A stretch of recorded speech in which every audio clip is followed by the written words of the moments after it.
ये जो सरकार है पूरी तरह से फेल हो चुकी है। आपने देखा है इनसे जो महामारी में लोग नहीं संभाले गए, उस टाइम जो है कितने लोग मर गए। ये इन्होंने किसी भी व्यवस्था का इंतज़ाम नहीं किया, अस्पताल का इंतज़ाम नहीं किया, जो बेड थे वो सुविधा नहीं दे पाए, वेंटिलेटर की, ऑक्सीजन की।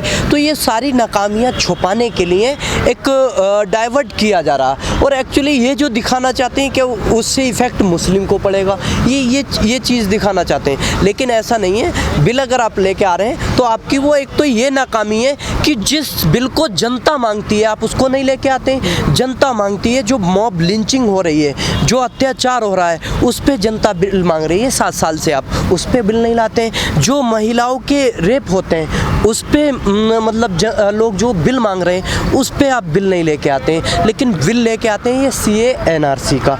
अगर इस तरह का बिल लेके आते हैं या फिर लेके आते हैं ये किसानों के लिए काले कानून, क्योंकि 7 महीने से यहाँ पे किसान बैठा। इसी तरह से ये बिल लेके आ रहे हैं कि उसमें जो है लोगों को भटकाया जाए।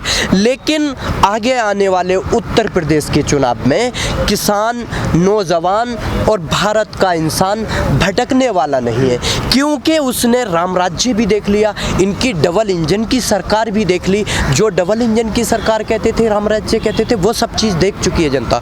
तो अब ये जनसंख्या नियंत्रण का कानून लेकर आ रहे हैं, कोई नहीं। लेकिन एक चीज़ मैं योगी जी से बताना चाहूँगा, आप कानून कितने ही भी ले आओ, लेकिन जब तक कि एक रणनीति, एक सोच जो हमारी भारत के अंदर पहली थी, उस तरह की अगर सोच, एक समाजवादी धारा पे आप लोग काम नहीं करोगे तो इन चीज़ों का कोई मतलब नहीं है। अतीक जी, ये कानून आ जाते हैं उत्तर प्रदेश में या पूरे देश में, फिलहाल तो योगी सरकार अपना प्रयास कर रही है कि, तो इससे दिक्कत क्या है सभी लोगों को? एक तो जो भुखमरी है वो रुकेगी, महामारी रुक जाएंगी, और जो साधन है खाने कमाने के वो बढ़ जाएंगे, बेरोजगारी खत्म हो जाएगी, मतलब थोड़ा सा संतुलन बनेगा, और जो बेकारी है वो भी खत्म होगी।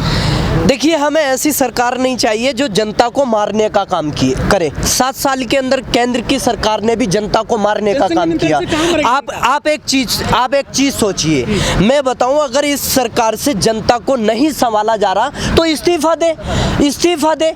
आप देखिए, मेरा जो यकीन है, जो मैं कहता हूँ कि अगर कोई जानदार चीज़, या जैसे एक कहावत है कि दाने दाने पे लिखा है खाने वाले का नाम।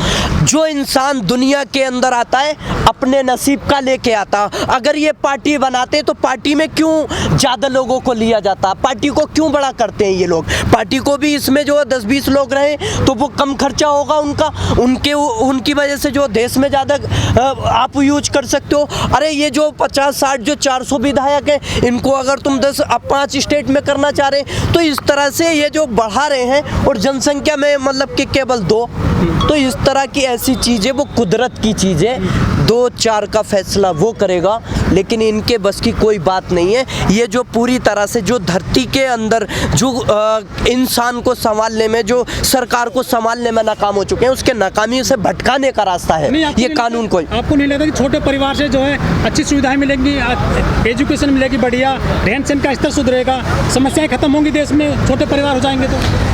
देखिए, छोटे परिवार हो जाएंगे तो ऐसा है, मैं बताऊं, जो पढ़ा लिखा परिवार होता है वो खुद इस चीज़ को सोचता है, इस चीज़ को समझता है, ये चीज़ नहीं है। लेकिन ऐसा है कि ये जो ला रहे हैं तो इनका मतलब इस टाइम ही क्यों लेके आ रहे हैं इस चीज़ को? ये 4 साल जैसे पहले आए थे सरकार में, उस टाइम लेके आ सकते थे, उस टाइम लेकर आ सकते थे ना। लेकिन ये कानून उसी टाइम पे क्यों लेके आते हैं, इलेक्शन के टाइम पे क्यों लेके आते हैं? अब इनके पास और कोई मुद्दा नहीं है, ये राजनीति करते हैं हिंदू मुस्लिम की, लेकिन हिंदू मुस्लिम की अगर इन्हें राजनीति करनी है तो कोई ना कोई मुद्दा चाहिए, तो ये मुद्दा बनाया जा रहा है। लेकिन अतीक भाई, जो ये कानून है, इससे केवल मुसलमानों पे थोड़ा असर पड़ेगा, सब हिंदुओं पे पड़ेगा, सिख पे पड़ेगा, जैन पे पड़ेगा, ईसाई पे पड़ेगा।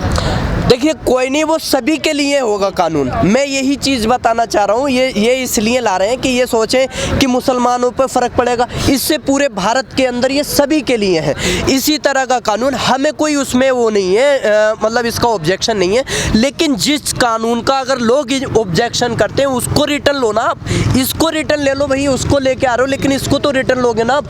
जो कानून पीछे CA NRC पे आंदोलन हुआ उसमें सैकड़ों लोगों की जान ली, इसमें जो सैकड़ों लोगों की जान ली, जो नोटबंदी की सैकड़ों लोगों की जान ली। तो ये सरकार जब से आई है लोगों की जान लेने का काम किया है। लोगों को रोजगार, पिछले 5 साल का रिकॉर्ड है कि 3 करोड़ 16 लाख लोगों का रोजगार छीन चुकी है ये सरकार। लेकिन बीजेपी जो रोजगार देने का बात करती थी, बीजेपी के नुमाइंदे कहते हैं कि जो भी कानून लेकर के आती है मोदी सरकार या अन्य राज्यों की सरकारें जो बीजेपी की चल रही हैं, सभी का विरोध होता है देश में। सभी का विरोध होता है, लेकिन पहले कानून वो लेकर आए ना जो जनता मांगती है। उस कानून को क्यों नहीं लेके आते? जिस कानून को 7 साल से जनता मांग रही है उस पे कोई बात नहीं करते। महिला के ऊपर अगर अत्याचार होता है उसके लिए क्या कानून बनाया? आपने देखा जो चिमयानंद है, आसाराम है, राम रहीम, तो ये जो लोग हैं अभी तक जो है कानून के अंदर, मतलब जेल के अंदर हैं। इन पे कोई एक्शन और तो हुआ नहीं है। कुछ जो गरीब लोग थे उनको उसी टाइम जो है फांसी दे दी गई, मार दिया गया। तो ये सभी के लिए कानून एक बराबर होना चाहिए। तो इस तरह का कानून लेके नहीं आते, ये कानून लेके आते हैं भटकाने का। अब किसानों को भटकाया जा रहा है। अंबानी अडानी के जो गोदाम पहले बन जाते हैं, क्या चीज़ होती है? सजिश है ना ये। उनको पहले बता दिया जाता है कि हम किसानों के लिए, किसानों को आपको बेचने वाले। तो ये चीज़ें जो है इस तरह के बेचने वाले या कोई भी नियंत्रण कानून लेके आ रहे हैं वो लेकर आए, लेकिन उसको जो है चुनाव से पहले भी ला सकते थे। चुनावी फंडा हो सकता है, चुनावी एजेंडा हो सकता है। ये पूरा चुनावी एजेंडा है, लेकिन उत्तर प्रदेश का किसान और नौजवान और इंसान इस चीज़ पे वोट करेगा जो महिला के सम्मान की बात करेगा, जो किसान के फसल के रेट की बात करेगा। आपने देखा गन्ने का जो 3-3 साल का पैसा अभी मिलों वालों ने नहीं दिया है, तो उस पे जो बात करेगा, और जो कि रोजगार की बात करेगा, तो उस पे जो है शिक्षा की, स्वास्थ्य की, इन चीज़ों की जो बात करेगा, इन चीज़ों की जो व्यवस्था करेगा, उस चीज़ पे जो किसान वोट करेगा। और ये आगे आने वाले टाइम में उत्तर प्रदेश के अंदर आपने देखा, बंगाल के अंदर, यहाँ से यूपी का किसान जाके वहाँ पर जो है इसको धूल चटाने का काम किया है। तो ये तो उत्तर प्रदेश का किसान है, घर के अंदर है, घर के अंदर है। इनको जो है पूरी तरह से मुंह तोड़ जवाब देने का काम ये किसान करेगा। लेकिन उत्तर प्रदेश में राजनीति दूसरे तरह की है। यहाँ जो वोट पड़ता है ना विधानसभा का या लोकसभा का, यहाँ जाति, बिरादरी, धर्म के आधार पर पड़ता है। उनको निशाना बना करके वोट दिया जाता है यहाँ पे। देखिए, जाति निशाना धर्म बना के बहुत बार देख लिया।